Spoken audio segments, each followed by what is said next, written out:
when the backend is rot, we don't become aware of it until the customer alerts us. So that's a very, very uh, embarrassing situation. I can just start with something happened uh, just day before yesterday. It happened in Gurgaon. I was in a restaurant, and there we were having some fish curry and rice, my friend, and I was having something vegetable. So it so happened that that fish curry tasted so good, but the fish was rotten. So we smelt it and we couldn't eat. So we told the guy, the waiter, when he came again, it is something rotten. And we were also having a little bit of unpleasant conversation among us about our experience. Now, one guy from behind was watching us. We did not know. And then we called the waiter again. This was really bad. We feel sorry that we were served this. Anyway, we have not taken this. Then seeing that, the guy who was sitting behind came forward and asked what happened. So I took him for another customer.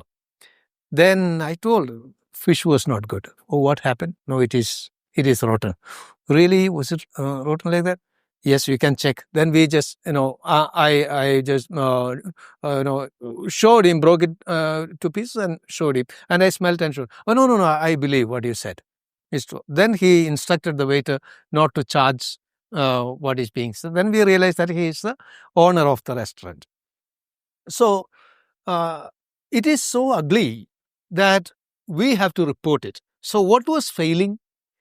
What was happening in the back end, and who was responsible? Whether there was a system to check this, and until it reaches. So we also told in between. We told, now what we are going to do is this has got a good name, and it is famous. It has got a website.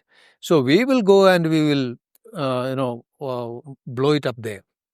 That was our decision. But then when the bill came, it was charged only for what I ate, nothing was charged for my friend. So I think he, in a way, he responded to that at that level in order to put it, just that. But whether we don't know the problem is addressed and any other steps are being taken. So this is an example when I thought, which resonates with our topic very well today. Yeah. So and this topic is going to be quite reflective. And there we can be a bit vulnerable if we are talking about ourselves. It's about the awareness. And our focus, I wish that we be on this experience.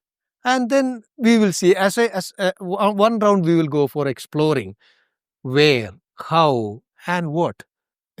What makes it, and who contributes, and how it happens, and then how the organizations are being affected by such a situation. So let us take a reflective round on that, and let us be a bit vulnerable but it remains here, or we need not take any name. So I can start from a consulting perspective, consulting firms. Like, you can talk about products and thing, but I can talk about service, where the service quality and the client brings it to us. That, we've done a project which has failed. Some, or not all projects are successful. So projects have failed, and then the client is not accepting your deliverables. So then you reflect, right? So that is again a very embarrassing situation for us. So you actually have to then reflect back that what happened. The team wasn't right. The team wasn't even prepared. You have put a very, very junior resource. They were not trained enough.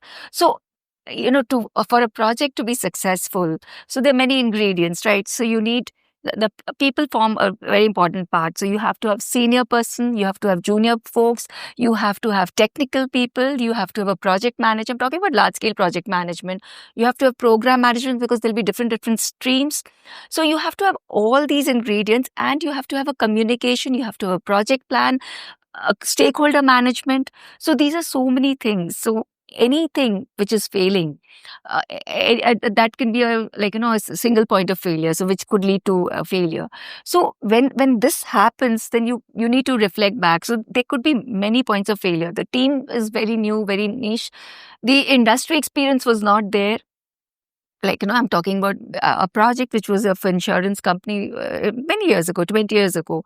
So that time the insurance expertise was not there initially. So that was another failure. The team was also very new, grappling, like, some MBA, new MBAs, they're giving projects. You have taken a project, but then you don't have the right people. The communication with with the stakeholders, because you needed a lot of information from them. So while the information has gone, but you have not done a right stakeholder management. While the top stakeholder management has been good, but the people who are at the grassroots level, you have not taken their, you have not actually managed the stakeholders properly, and because it's a full change for them, so they may not be accepting the change. So you have to really understand their sentiments. So those communications are important. So what I'm trying to say is, I don't want to, like, hog the entire conversation. Since it's exploratory, but there could be many points of failure.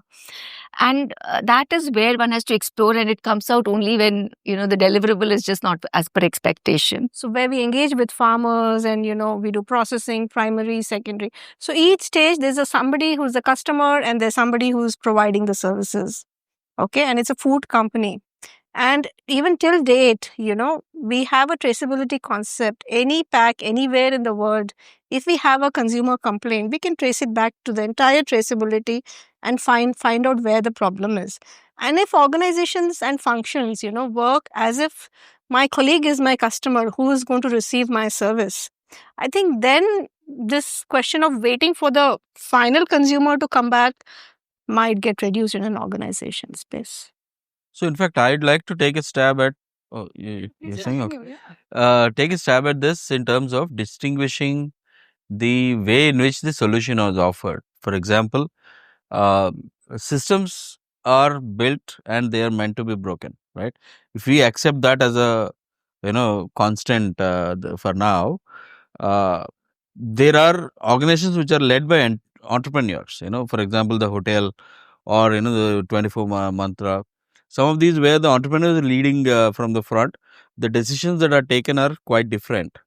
From if it is a large organization where there are employees who are supposed to take decisions when a system is broken, and there are hierarchies and rules and the boundaries which the employees come with, right?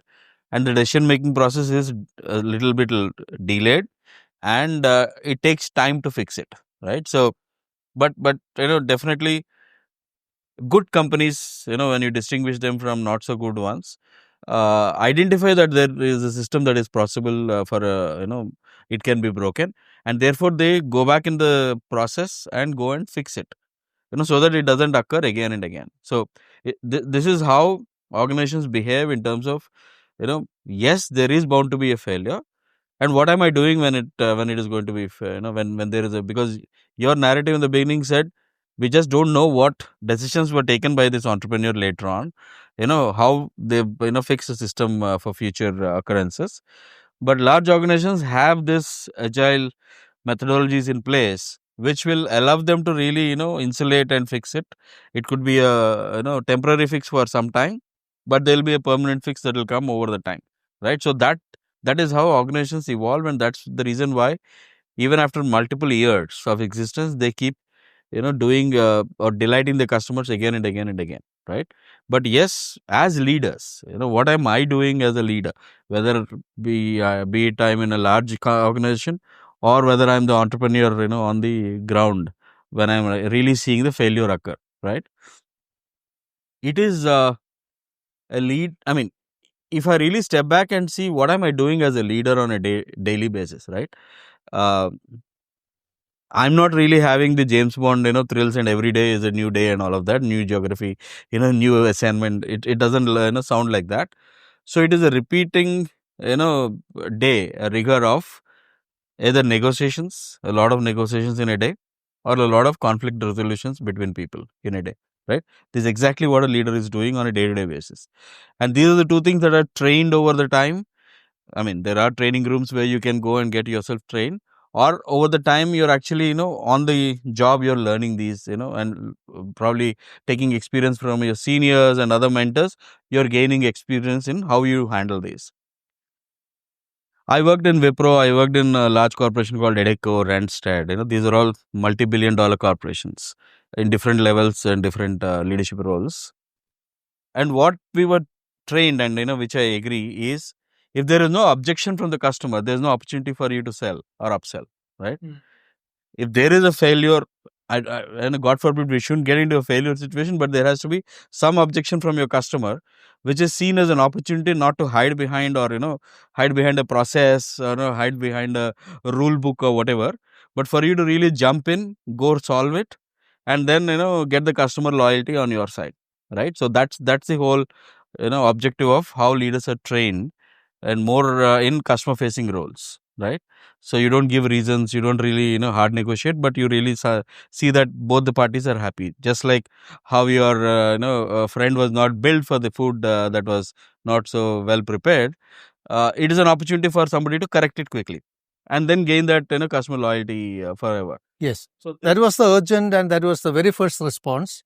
And then what follows is more important. Break your system, how do you insulate your system, and how do you see that it doesn't occur later on? So that's I think how organizations must behave. It's a right way to behave. And multiple instances, you said vulnerable. I would have made my share of errors, by serving while I was serving my customers, and they were instances where we went back and said sorry, I screwed up, but this is how I want to solve it for now. Is it okay? And then a win-win situation arrives, and we close the deal. So that's how it happens. Actually. Funny. In fact, he brought the reminiscences of what we were learning at our early stage. We grew up in the factories as an employee, as an entrepreneur. We're talking about TQM re-engineering, and then they reshaped into 5S, Kaizen, and the latest tools of management. So often the ops, the failure, they show up in the front end. So very often they happen. And as long as you depend on people to fix the problems, but not the processes, the organizations are going to be in trouble. And unfortunately, this is happening repeatedly.